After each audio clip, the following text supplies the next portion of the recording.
കൃഷ്ണ ഗുരുവായൂരപ്പ. നാളെ പരമ ഏകാദശിയാണ്.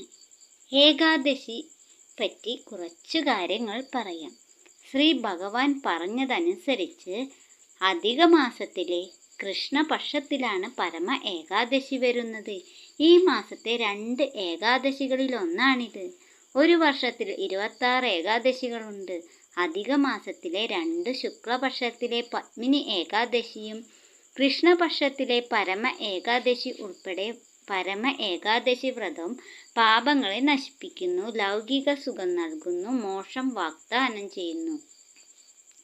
നിയമം അനുശാസിക്കുന്ന ഉപവാസം, ധൂപം, വിളക്കുകൾ, വഴിപാടുകൾ, പൂക്കൾ എന്നിവ ഉപയോഗിച്ച് വിഷ്ണുവിനെ ആരാധിക്കുക എന്നിവയാണ് നിർദ്ദേശിക്കപ്പെട്ട ആചരണത്തിൽ ഉൾപ്പെടുന്നത്.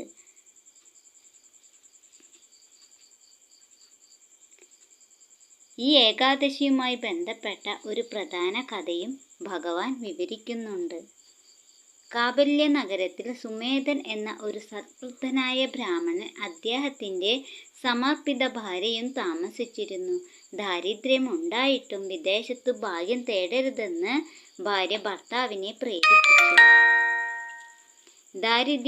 ദാരിദ്ര്യം മറികടക്കാൻ പരമ ഏകാദശി ദിവസം ഉപവസിക്കാൻ ഉപദേശിച്ച കൗണ്ഡിന്യ ഋഷിയെ അവർ കണ്ടുമുട്ടി.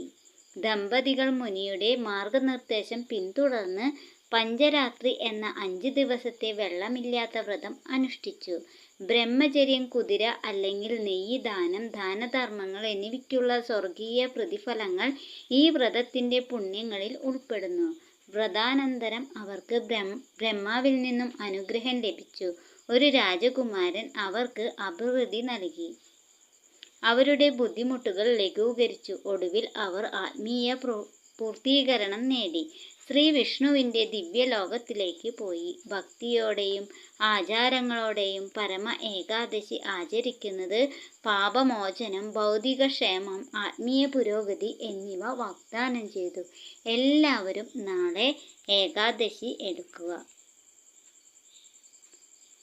പാരണ വീടുന്ന സമയം ജൂൺ 12 രാവിലെ 5:22 മുതൽ 10:01 വരെയാണ് പാരണ വീടുന്ന സമയം. ഓം നമോ ഭഗവതേ വാസുദേവായ. സർവം കൃഷ്ണാർപ്പണമസ്തു.